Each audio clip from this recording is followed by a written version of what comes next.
देवकी तनया दयानिधि दयानिधि शुभानिधि दर्शन दे दो यादवा दर्शन दे दो यादवा दर्शन दे दो यादवा दर्शन दे दो यादवा दर्शन दे दो यादवा दर्शन दे दो यादवा देवकी तनया दयानिधि दयानिधि शुभानिधि देवकी तनया दयानिधि दयानिधि शुभ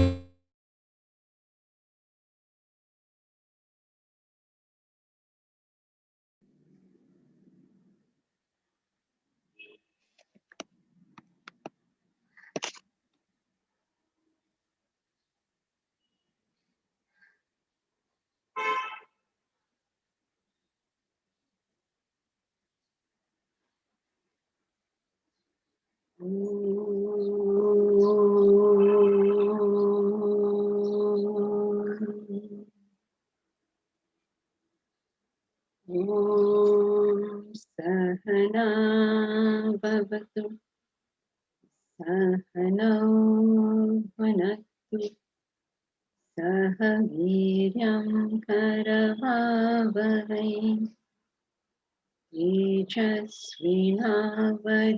तेजस्विनावधीतमस्तु मा विद्विषावहै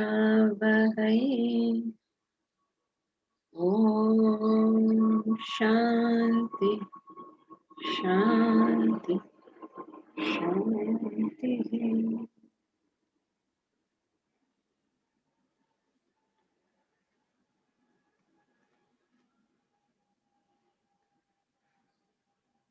Together we chant Bhagavad Gita, chapter 9, verses 11 to 20.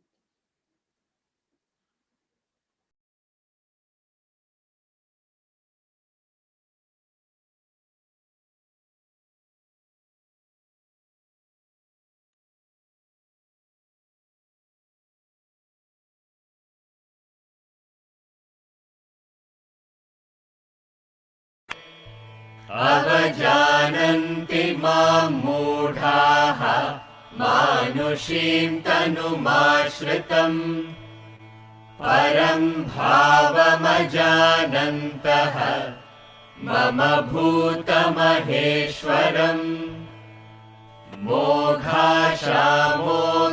मोघाशामोघकर्माणः मोघज्ञानाभिचेतसः राक्षसीमासुरीं चैव प्रकृतिं मोहिनीं श्रिताः महात्मानस्तु मां पार्थ दैवीं प्रकृतिमाश्रिताः भजन्त्यनन्यमनसः ज्ञात्वा भूतादिमव्ययम्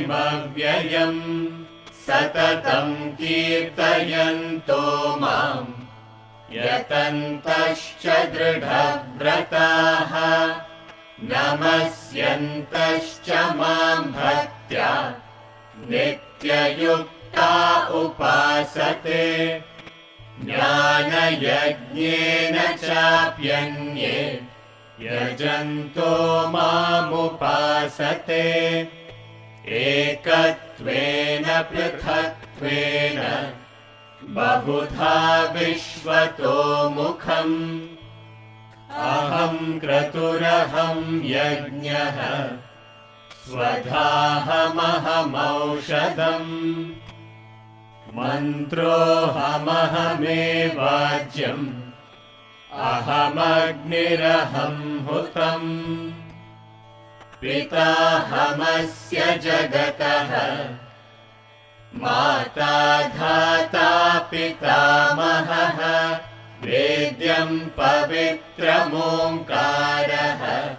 ऋक् सामयजुरेव च रतिर्भर्ता प्रभुः साक्षी निवासः शरणं सुहृत् प्रभवः प्रलयस्थानम् निधानं बीजमव्ययम् तपाम्यहमहं वर्षम् निगृह्णाम्युत्सृजामि च अमृतं चैव मृत्युश्च सदसच्चाहमर्जुन त्रैविद्या मां सोमपाः पूतपापाः यज्ञैरिष्ट्वा स्वर्गतिं प्रार्थयन्ते ते पुण्यमासाद्य सुरेन्द्रलोकम् अश्नन्ति दिव्यान् दिवि देवभोगान्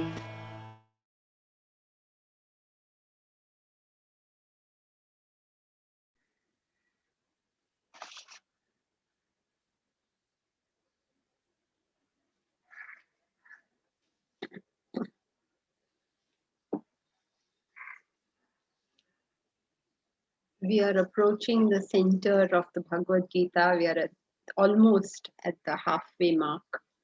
It's a good time for us to stop and reconsider what is the journey we have done so far. So if you remember that the Bhagavad Gita is divided into three parts. The first part, okay, the message of, what is the message of the Bhagavad Gita? Who remembers? What is the message of the Bhagavad Gita? What is the Bhagavad Gita trying to teach us? Tattvamasi. Very good. That is the message of the Bhagavad Gita. Tattvam asi. That thou art. That's the message.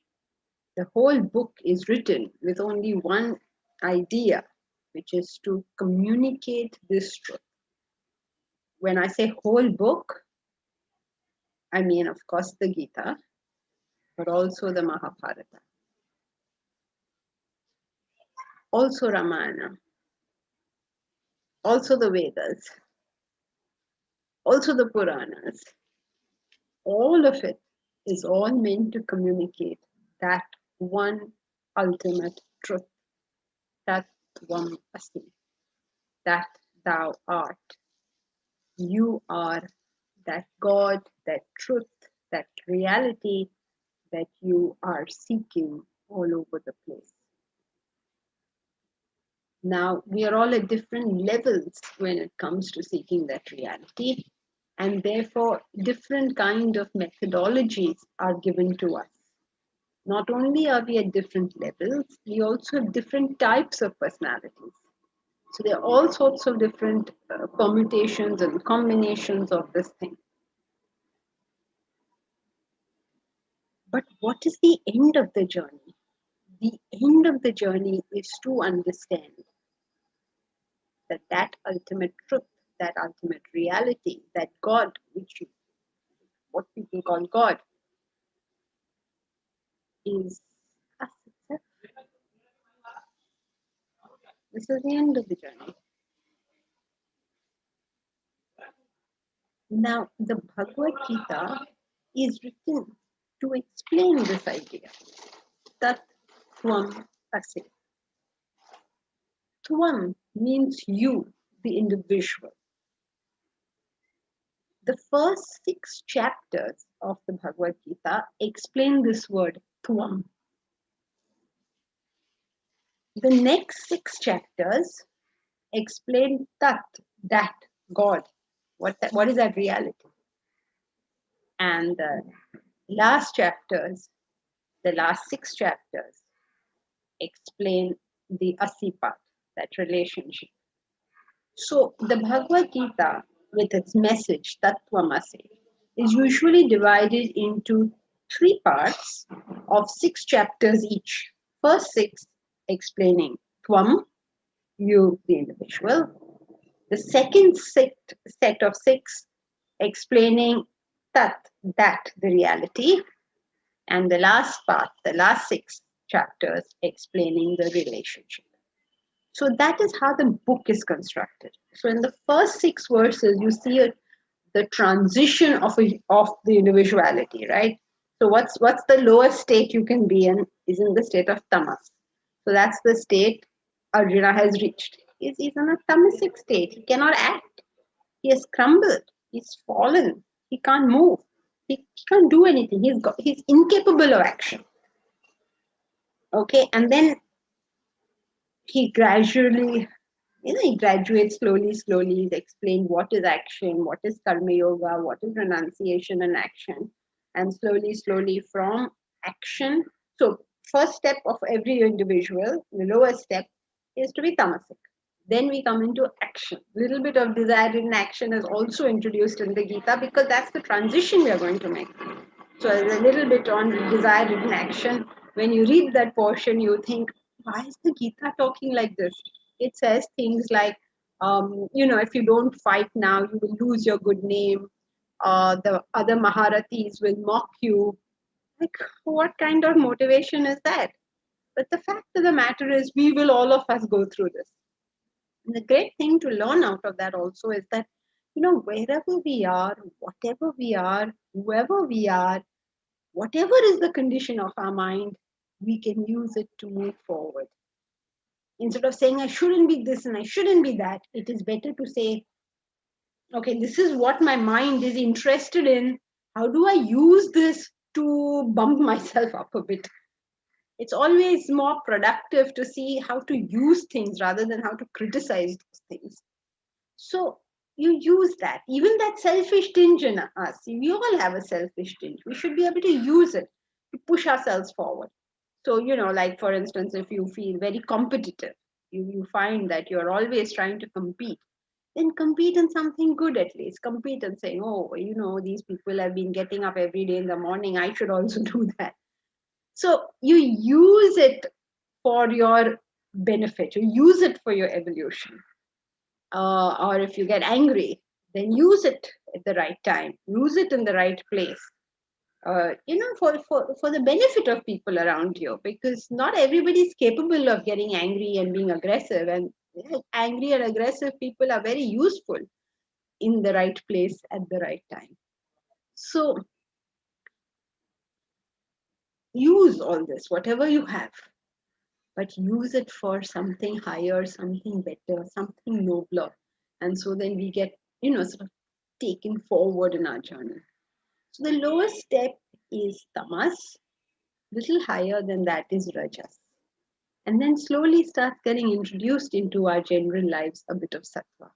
And that's where we start chapter 3, where he gives a very systematic, from chapter 3 onwards, it's very systematic, what all you need to do, how should action be performed, then how you come to the state of renunciation, how you should put, then he goes on to, but please maintain the action, don't give up your karma, keep maintaining it. He says it is the purifier of the wise. Very interesting construction. Purifier of the wise. Because we always see karma as we are all a mess, so we should do karma to become wise. But he says it's the purifier of the wise because it maintains. Keep doing it. It's not like you stop, you've gone higher and higher, so you stop your karma. That's not how it works. You keep doing it. And then slowly you come to the state of renunciation. And then you come to meditation. And then you realize the self. This is the journey from chapter 1 to chapter 6, all talking about the individual. So then again in chapter 7, what does he say? Shrunu me bhuya. Again, listen to me, because it's finished now. It's come to realization. Sab kuch ho gaya, tamas ho gaya, rajas ho gaya, sattva shuru ho gaya, everything happened. And you have come to karma yoga, to renunciation, meditation, realization. Now, what else is there to say? So all he can do is start repeating. And that's what happens in chapter 7. He starts telling you that this is the,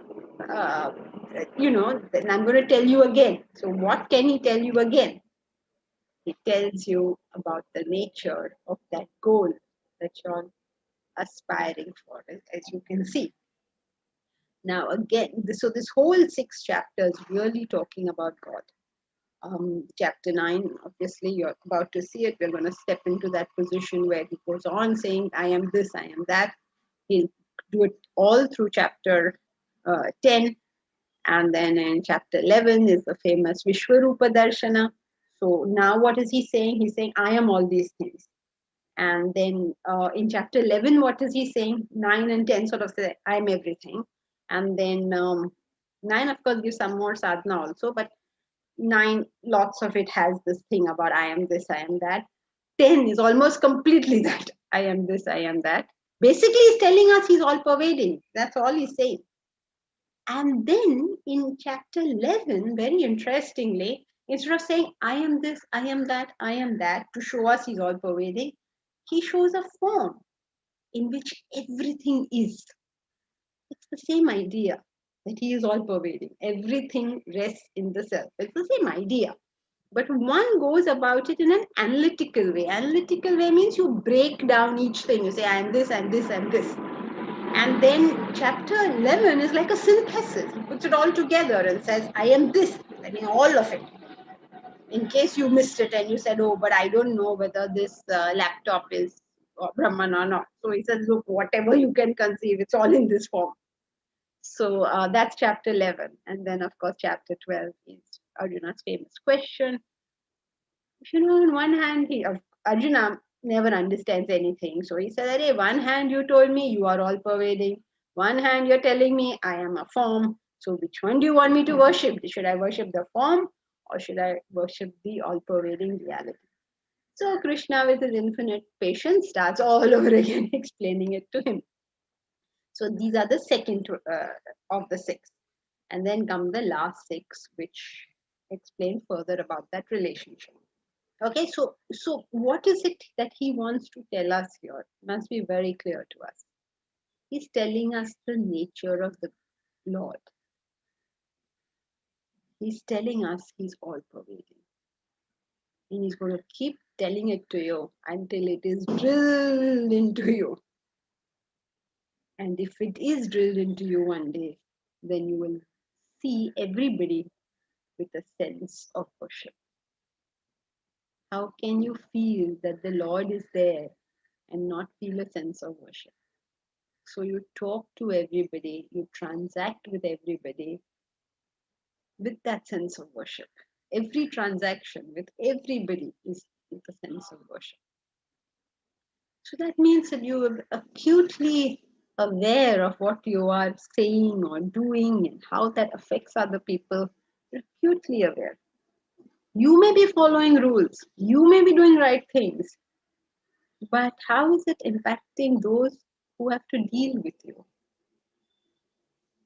There's certain sensitivity that is developed because you understand. You understand means you look at everybody with worship. You don't say, oh, what a stupid person, what an idiot.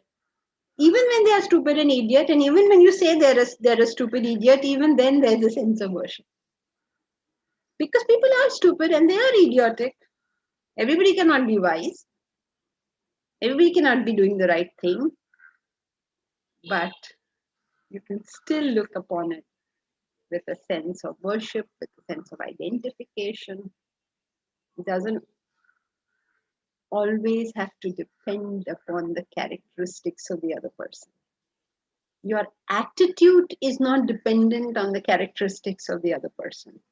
Your actions. This is an important thing for us to understand. The characteristics of the other person will determine our actions, never our attitude. Our attitude is universal.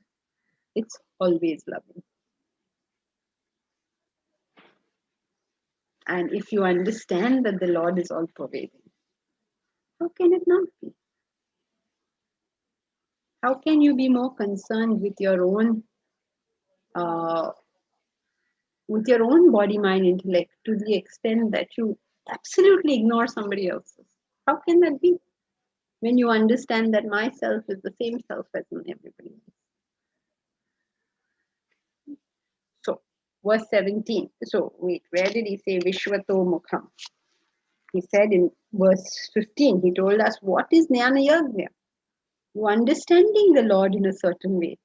And ended with this famous word, Vishwatomukham. Vishwatomukham means Vishwa, means the world. Vishwatomukham means facing every direction. What is facing every direction? Facing every direction only means, how can you be facing every direction, right? You'll always be facing one direction. What it means is you're all pervading. That's the only way it could be facing every direction.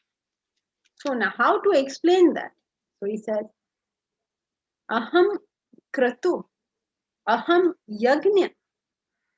I'm these rituals. Swadha. I am what you offer into those rituals. I am aushadha. I am the medical herbs which you are offering into the ritual. I am mantra. Mantra is the chant that goes on with the ritual. Mana trayate iti mantra. Mana trayate iti mantra.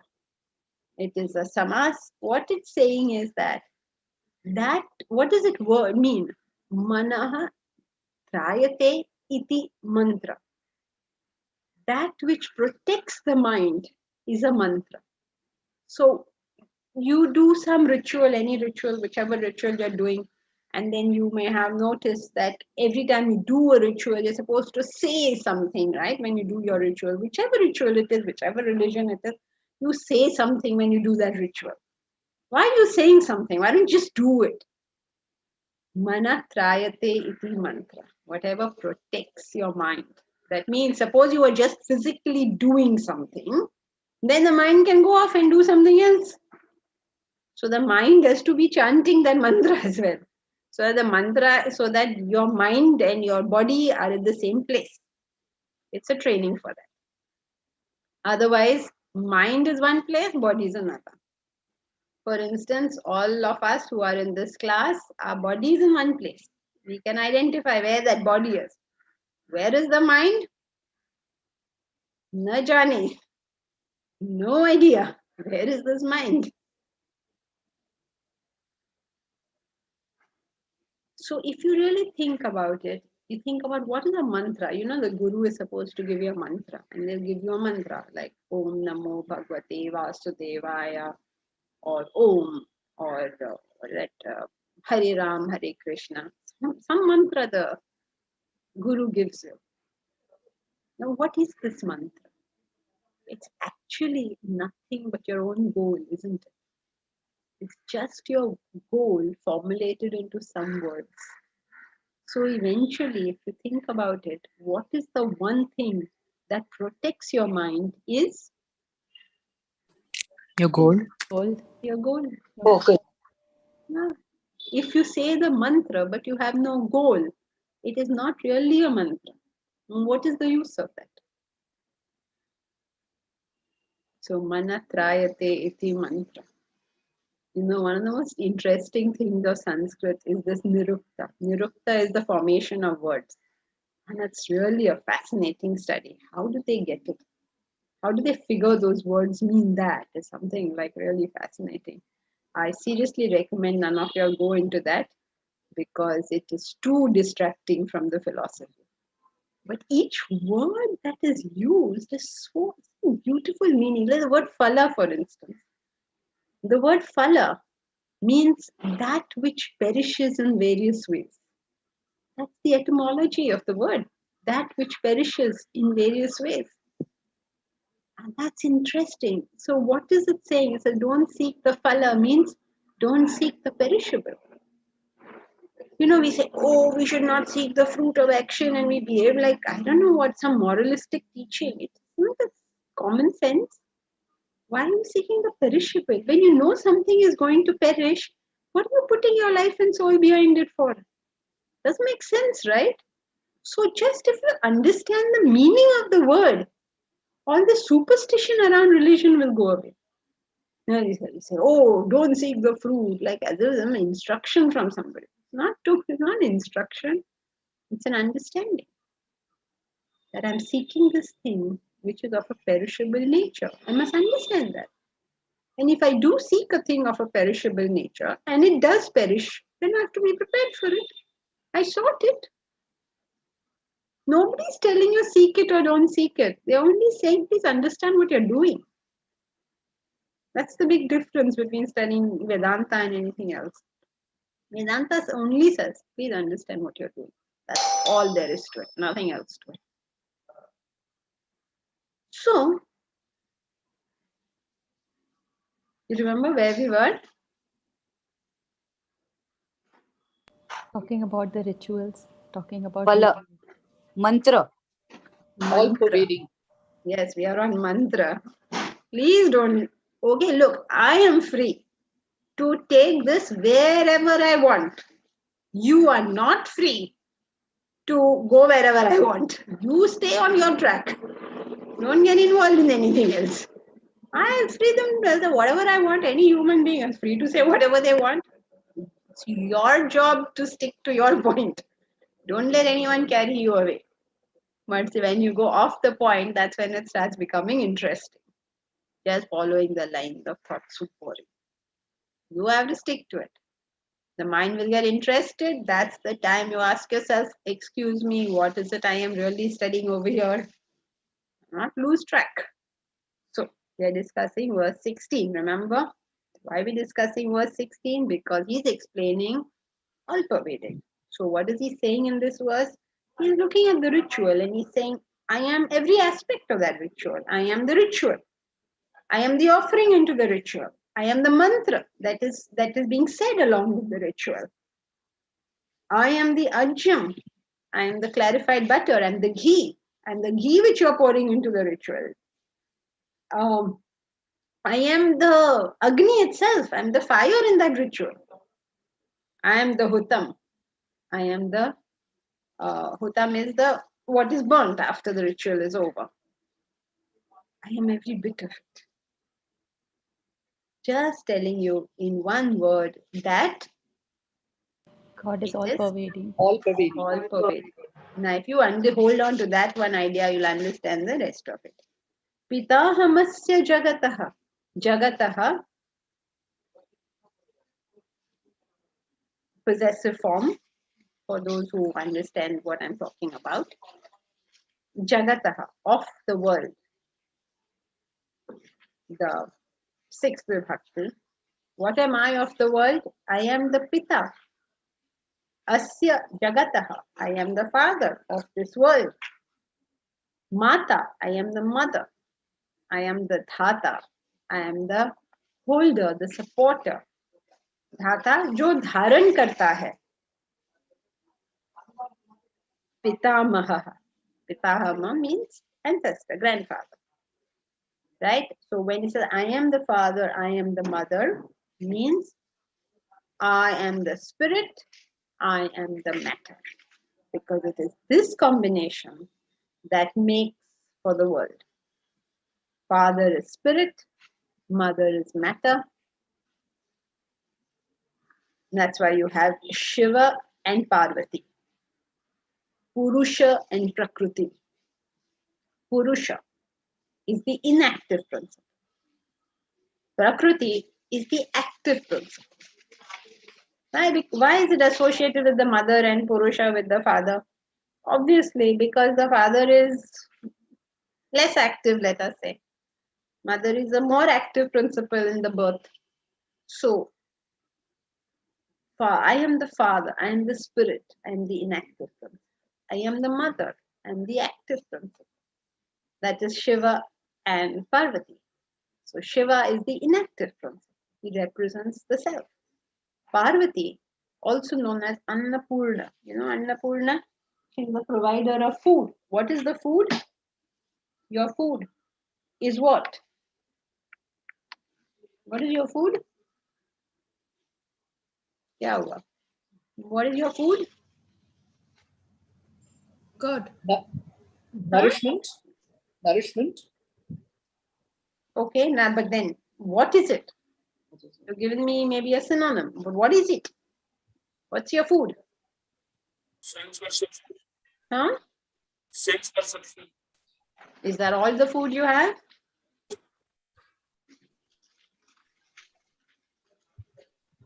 Matter? Self. Everything we intake. Knowledge. Yeah. Go step Knowledge. by step. Sense objects for the senses, emotions for the mind, knowledge for the intellect. In other words, the entire world. Right? So, what's your food? Is the Annapurna. She's the provider of the food.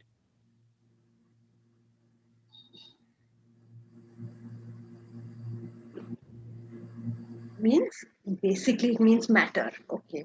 So, just keep it simple. Everything that you are taking in is your food. Now, he is the inactive principle, the father. She is the active principle, the mother, means Prakriti, Parvati, Annapurna, whatever in the world you call it.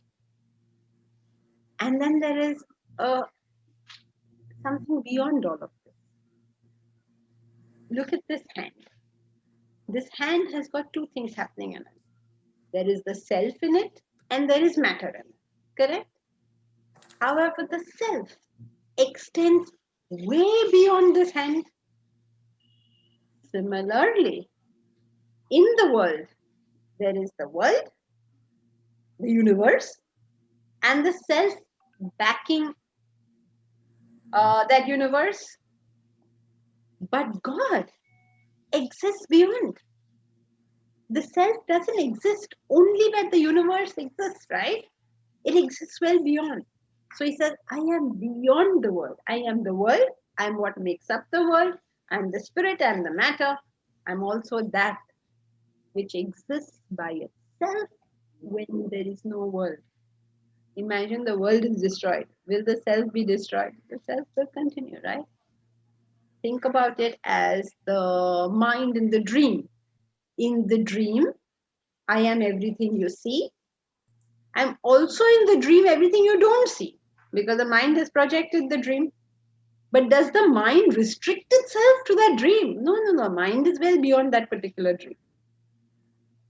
Clear? So I am the father, I am the mother, I am the grandfather. I am the dhata. I am the supporter. I am the supporter of all this that goes on here. Vedyam. I am that which is to be known. I am that which is to be known. In Jnana Yoga, so many things we want to know. The only thing that needs to be known is the self. Everything else is in option. You could know it or you could not know it. It's fine. But compulsory question, what should be known is the self. That's the compulsory one. Everything else can be put in option. You learn it or you don't learn it. An intelligent student will learn enough options that are necessary to pass the exam, right? So that also you have to do. But nobody can afford to not know the compulsory question. I am Vedyam. Vedyam means that which ought to be known, that which has to be known, that which is to be known. No alternative here. I am the Pavitram. I am the purifier. Purifier means that there is nothing else. What is purity? When there is nothing else. A sample of gold is pure when there's nothing but gold in that sample. A sample of copper is pure when there's nothing but copper in that sample. You and I are pure when? No desires. What? No desire. When there's nothing other than the self. Only the self exists. So when we are at that state where only the self exists, we are pure. So it is the ultimate purifier. Because nothing else exists. It's a very strange kind of purifier also, because having obtained the self, it's always with you. It'll always be pure. Unlike every other purifier. You clean your house today with Lysol. And tomorrow again you have to clean. You wash your clothes today with Surf Excel. And tomorrow again you have to clean. All other purifiers are temporary. Only one purifier is permanent. So it is the ultimate purifier. It is the syllable Om, meaning it is the ultimate syllable, it's the ultimate symbol of God. The symbols of God we use are as much God as everything else. The temple, the church, the mosque, it is God. The abattoir is also God.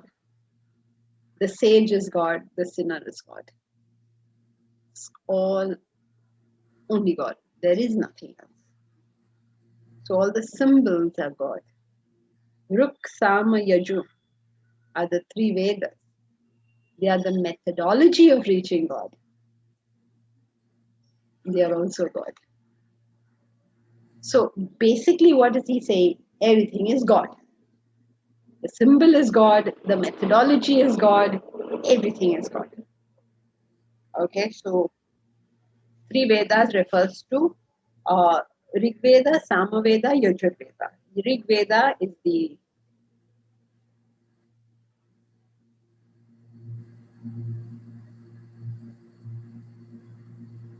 Is there another verse we have done before which defines how everything involved in the yajna itself? Yes, Varsha, we have.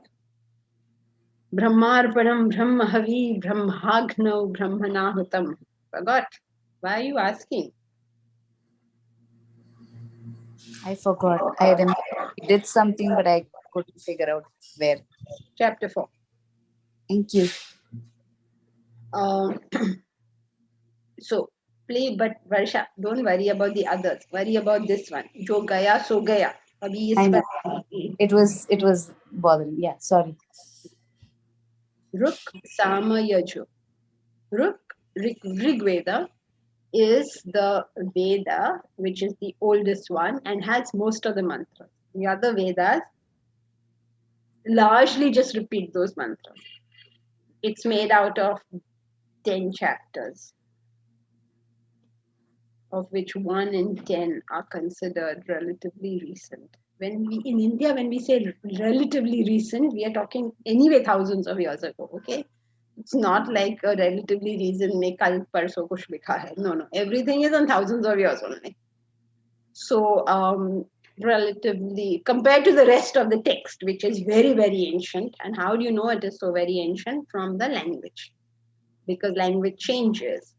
Geography also changes. So many things change, right, over a period of time. So you find different things spoken about or written about. Like, for instance, they talk about rivers which are no longer there, or maybe they don't speak about rivers which are there. So you know that this is at a time where these things weren't there, or they speak of certain nakshatras which were available only at a certain in a certain historicity. So that's how they date it.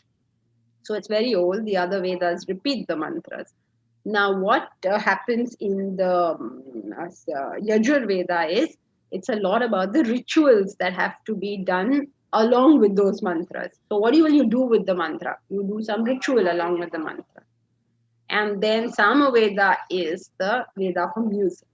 So by the time Samaveda started, presumably music had started, and so it was sung. The same Rig Veda hymns are sung in the Samaveda, or mostly the same hymns. They're sung there, this music, and that's why the priest is the Udgata. Udgata means loudly singing. And in every yajna, every Veda has to be represented. So if you're doing a yajna, then you will have somebody who knows the Vedic chant, somebody who knows Yajur Veda, somebody who knows Sama Veda, and somebody who knows Atharva Veda. So all of them have to be there. Okay, so you can imagine these are like pretty massive things doing these yajnas. And the whole community was involved, and so they were sponsored in today's language, at least, by the rich merchants or the kings, the princes, things like that. So Atharva Veda didn't do this stuff. What they did was they gave things for the common man to do. People who are not so financially well off, things like they needed medicine or they needed upais for various things. So that kind of thing is there in Atharva Veda.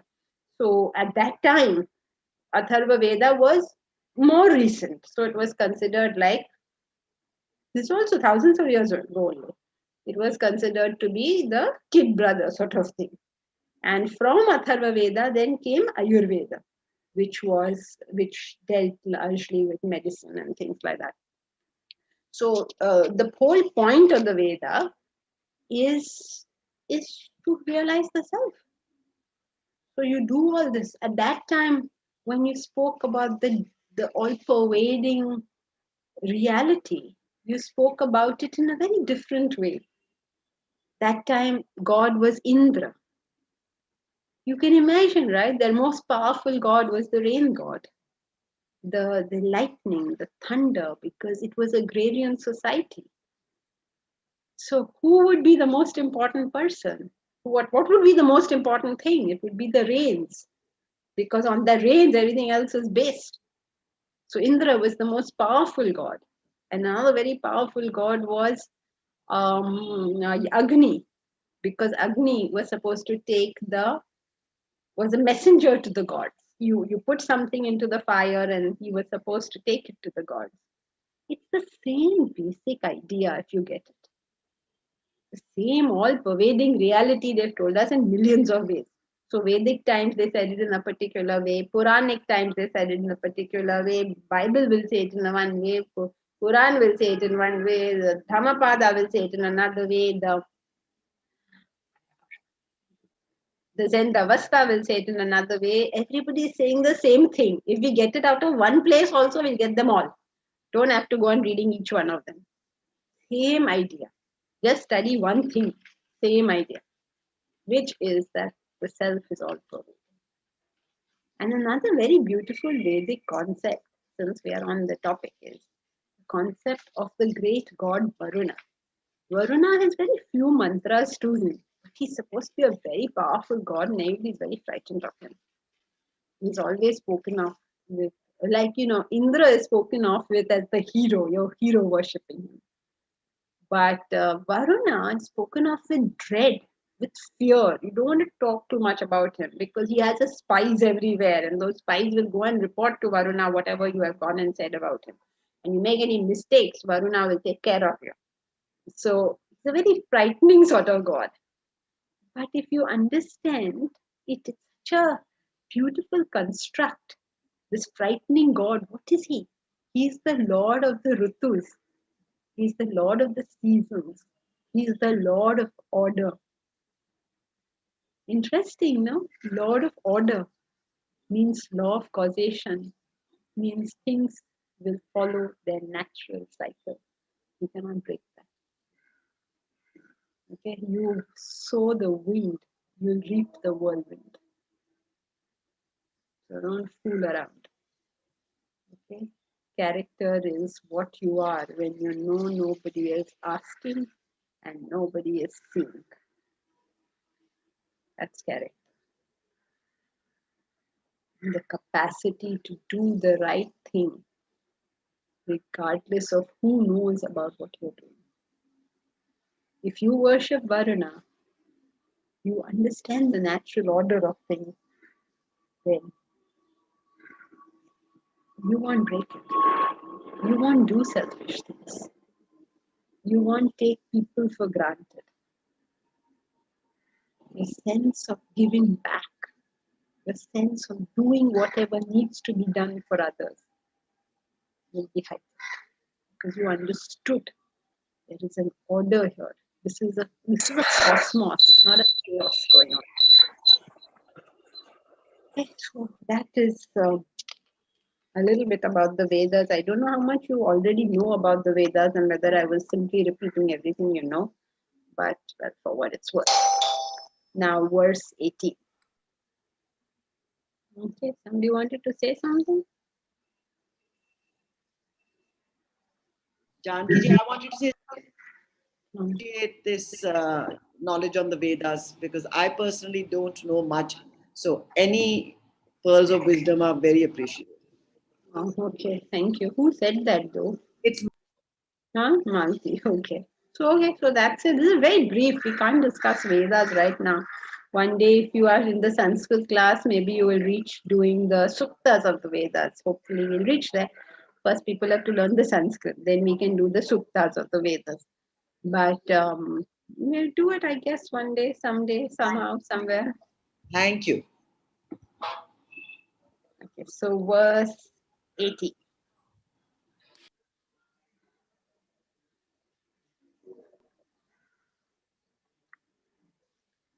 गतिर्भर्ता प्रभु साक्षी निर्वास शरणं सुहृत् प्रभवः प्रलयस्थानं निधानं बीजमव्ययम् गतिर्भर्ता प्रभु साक्षी निर्वास शरणं सुहृत् प्रभवः प्रलयस्थानं निधानं बीजमव्ययम् गतिर्भर्ता प्रभु साक्षी vasa sharanam surut.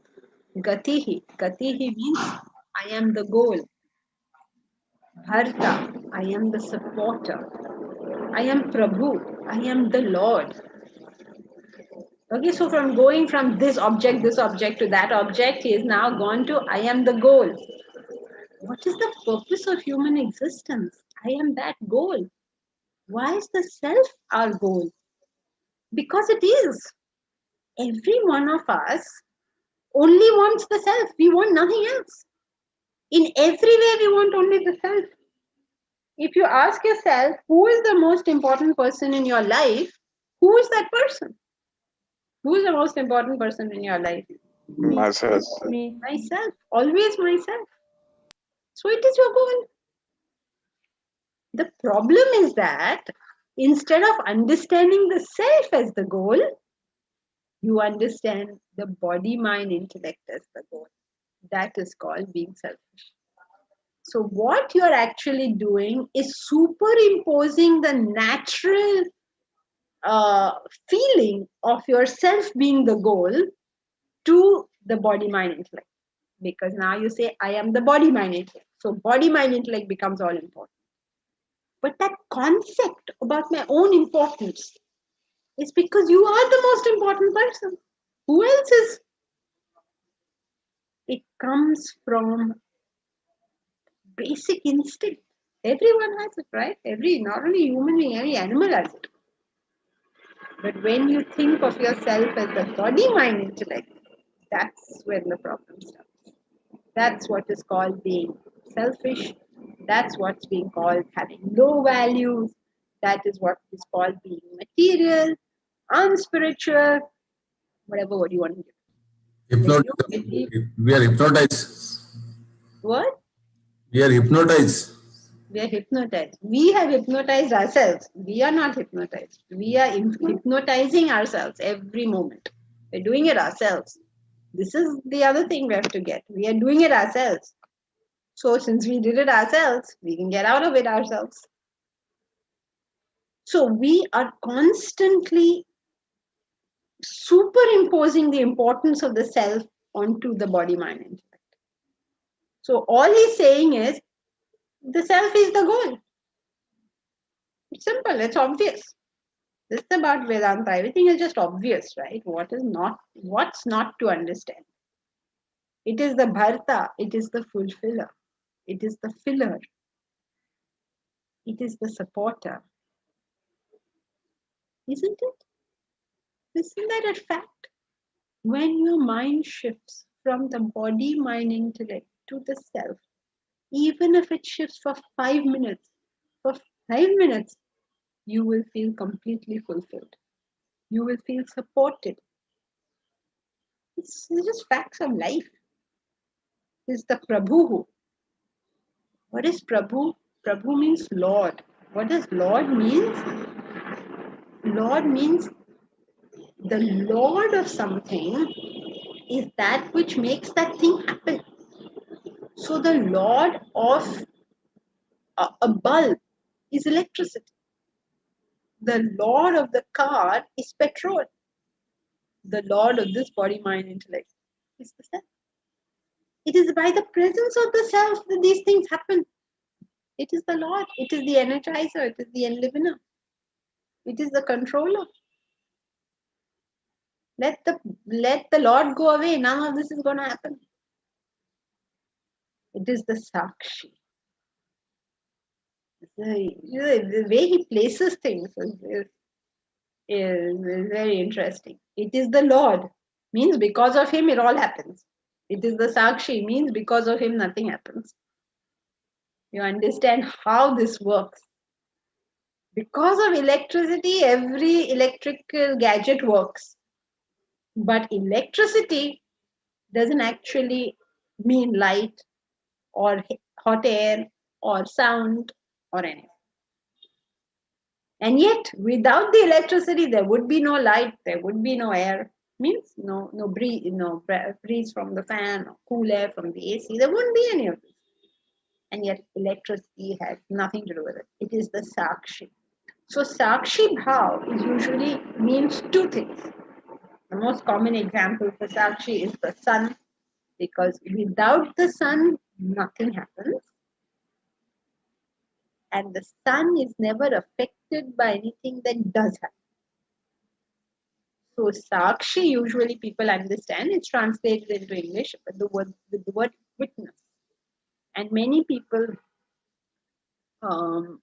take it as, when we grow spiritually, we all stand like detached witnesses, head and shoulders above them all, turning up our nose at everybody. We understand it like that. Oh, I've got nothing to do with it.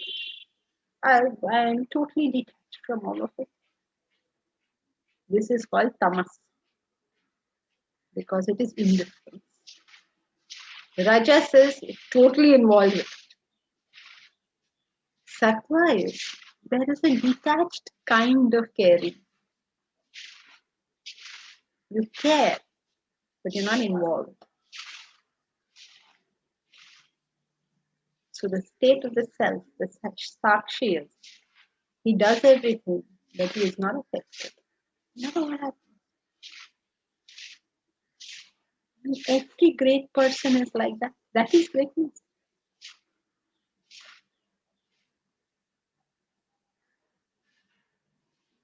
Shahid Bhagat Singh walks to the gallows, having done all he can. He's going to die for it. Okay with him. Can you walk to your death like that? Have you seen how he walks to his death? It's almost like a victory march. It is. You just failed, Baba. What are you walking with so much enthusiasm? You're about to go to the gallows. He'll go. The rest of the world is crying. He is going around saying. He is the doer and the non-doer at the same time. Now we are all very interested in setting up the Vedanta University. We genuinely believe that it will be of huge importance to the world. It's a contribution worth making. The question is, does it keep you awake at night?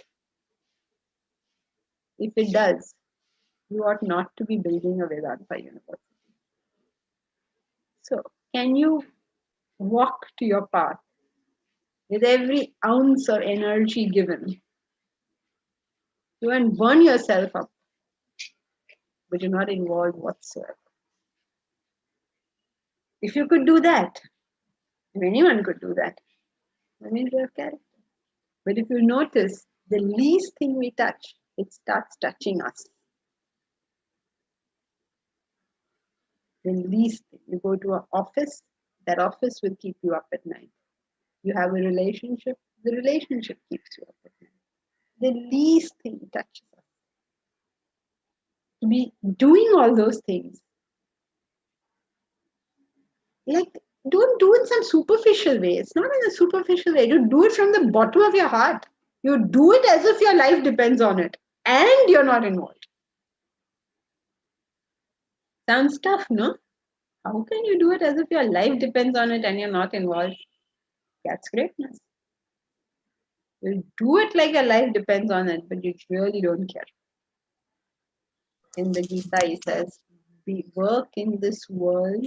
Remember that lovely words. Work in this world like those attached to action, but detached. Work like they work, but don't think like they do. That is madness. That is insanity. Work like they do. Imagine somebody wants to build up a business, become very rich. How will he be working, right? Work like that. But internal of you, it's not touching you. That state is known as action. Not the state of I don't care what happens. God will look after everything. Can I? Yeah, Varsha. So how can we determine whether we have done the utmost we can, and so now we are, we have accepted that this was most I could do for this person. Say it's your child, that now it's up to them, and I am detached. So do I know that I'm detached, or I have given up? How do I know that I'm not? I think I have reached a point where I am detached. That I know this is how much I can do. I can't. Is that what I'm feeling is right, or is it that I have given up? Abhi kuch nahi ho sakta, chhod do. How do I know what point I am at? I'm sorry, Varsha, to answer the question in this manner. You probably hate me for saying it. Fact is, only your intellect can tell. There's no other way. You will have to think for yourself, is there anything that I have left undone? If so, do it. If not, well, there's nothing to do. So only your intellect will know that, the answer to that question, because you have all the data. Nobody else has the data. You alone know what you did. Is how much that calmness, how much sustainable it is that a measure? If no, calmness is never a measure, because calmness is not a proper yardstick to use. You have to use analysis. There is no other yardstick. okay, thank you. Swapnil, which verse is that, please? Work in this world. Chapter 3, verse. What verse? 25. Which one? 29. 29. Read what? It's the first verse of the third subtopic. It's 25th. 25, no? Read the verse. It's Sakta Karmani. Read it in Sakta English. Karmani. Manoj, never mind. Read it in English. Yeah, ma'am, I'll go see it. I have it in front of me, Janki ji. Yeah, please read it. As the O ignorant men, Bharata, as the ignorant act attached to action, so should the wise act unattached, wishing the welfare of the world. Welfare of the world. as the ignorant men act from attachment to action, O Bharata, so should the wise men act without attachment, wishing the welfare of the world. Thank you, Janki ji. Thank you. So it tells you how to do it also. Yes. How will you act in this world without attachment? By working for the higher. There's no other way to do this.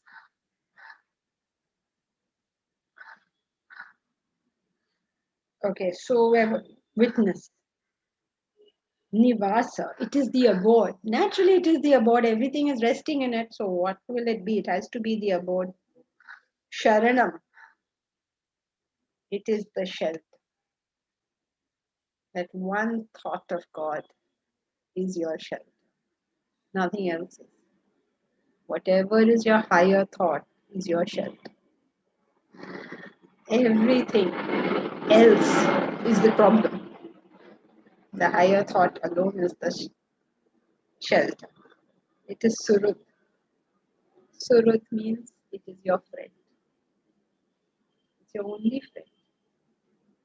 Which other friend do you have? Who's a friend? A friend is someone with you even when nobody else is. So what is with you even when nobody else is? Only your own goal. That is why even Indira Gandhi used to say, what is that famous song? tobe dakshe tobe na tobe ekla chalo re.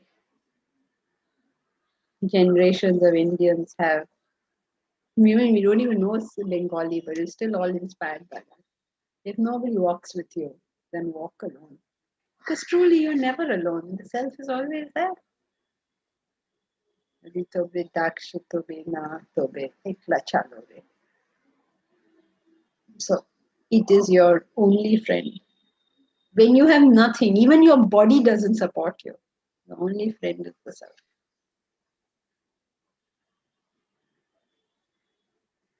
Prabhava pralaya sthanam nidhanam bijam avyayam. Okay, so that's it then for today. We'll continue next time. Hari Om Thank Janki. you. Thank you. Hari Om Janki.